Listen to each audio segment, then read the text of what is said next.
پیارے پیارے آقا مکی مدنی مصطفیٰ صلی اللہ علیہ وسلم سارے نبیوں کے سردار ہیں،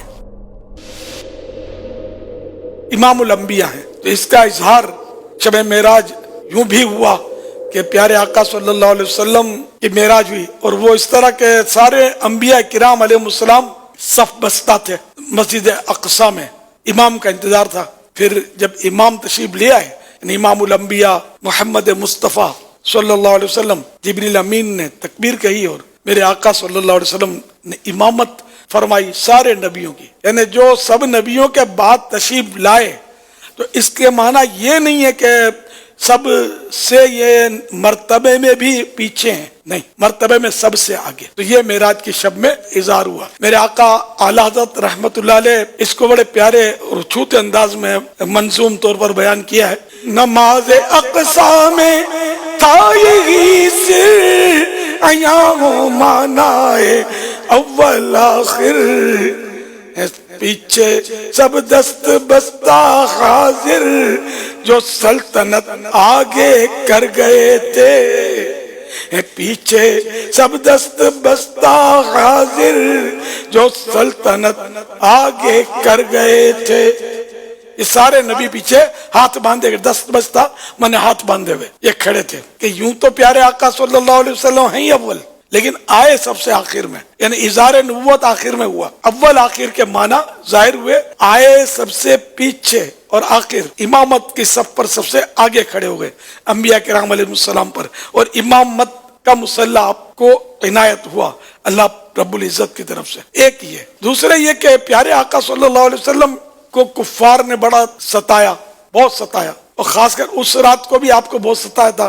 میرے آقا صلی اللہ علیہ وسلم رنجیدہ چچا زاد بہن ام ہانی رضی اللہ تعالی عنہا کے گھر کی قسمت جگانے کے لیے تشریف لے آئے اور وہاں آرام فرما ہوئے، اور اللہ پاک نے اپنے محبوب کریم آخری نبی صلی اللہ علیہ وسلم کی دلجوئی فرمائی، اور جبریل امین جو تمام فرشتوں کے آقا ہیں، ان کو حکم اور عبارات لے کر فرشتوں کی جلوس لے کر، فرشتوں کا بہت ساری تعداد لے کر فرشتوں کے حاضر ہوئے، اور اپنی کافوری آنکھیں محبوب کریم صلی اللہ علیہ وسلم کے مبارک تلووں سے مل کر اور بوسے دے کر پیارے آقا صلی اللہ علیہ وسلم کو جگایا، جسے ہم لوگ جگاتے ہیں ہٹ، یہ نہیں، کسی کے مجال نہیں۔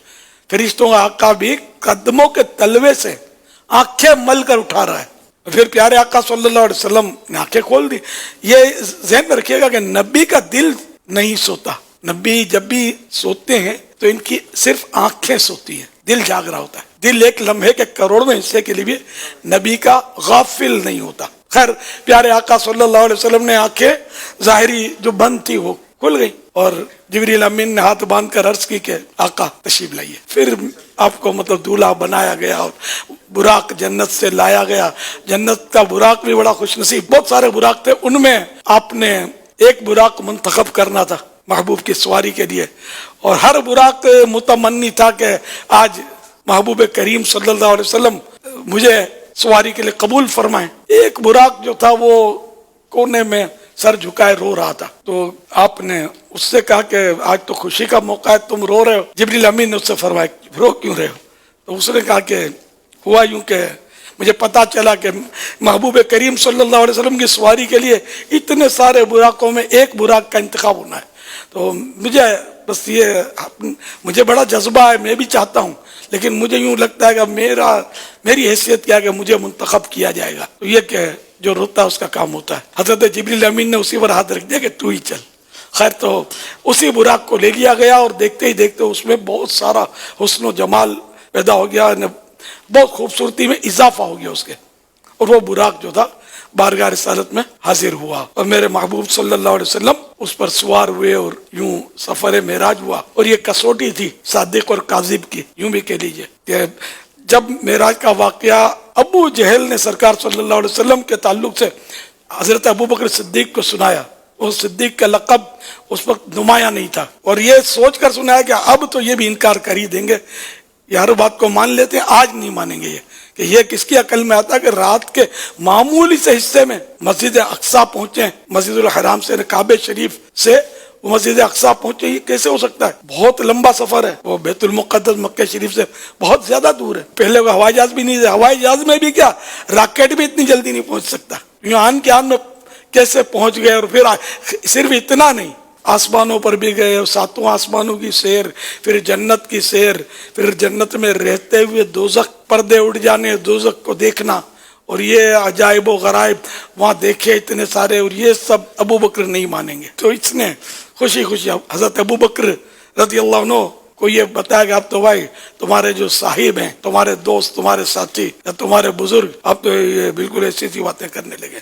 تو آپ نے فرمایا کہ میرے صاحب، میرے آقا، میرے محمد صلی اللہ علیہ وسلم اگر یہ فرما رہے ہیں میں نے مانا. اسی منن والے سوچنے والے ہے ہی نہیں کہ سرکار صلی اللہ علیہ وسلم جو بھی فرمائے حق حق حق حق کے سوا کچھ بھی نہیں. تو ابو جہل تو خیر اپنے منہ کی کھائی اس بدبخت نے. تو آن کی آن میں یہ سارا سفر ہوا، اور جہاں سے یہ چلے تھے چچا زاد بہن ام ہانی کے گھر واپس تشریف لائے. یہ آن کی آن میں سفر طے ہوا. وضو فرمایا تھا آپ نے جانے سے پہلے، تو وضو کا پانی ابھی لڑک رہا تھا، بہہ رہا تھا، سوکھنا تو دور کی بات. اور کنڈی دروازے کی تھی، وہ جس کو ہاتھ لگایا تھا تو کنڈی ابھی تھوڑی کنڈی ہل رہی تھی. بستر جس پر آپ نے بستر کو نوازا تھا، اپنے بدن چومنے کی اجازت دی تھی، اس بستر پر اب بدن کی گرمی ابھی تک موجود تھی، بستر گرم تھا ابھی تک. آن کے دنیا کا سارا نظام رک گیا. جیسے گھڑی ہے، اس کے کانٹے کو روک دیں گے تو جدھر روکا ادھر رہے گا، چاہے بہت دن، بہت مہینے، بہت برس گزر جائیں،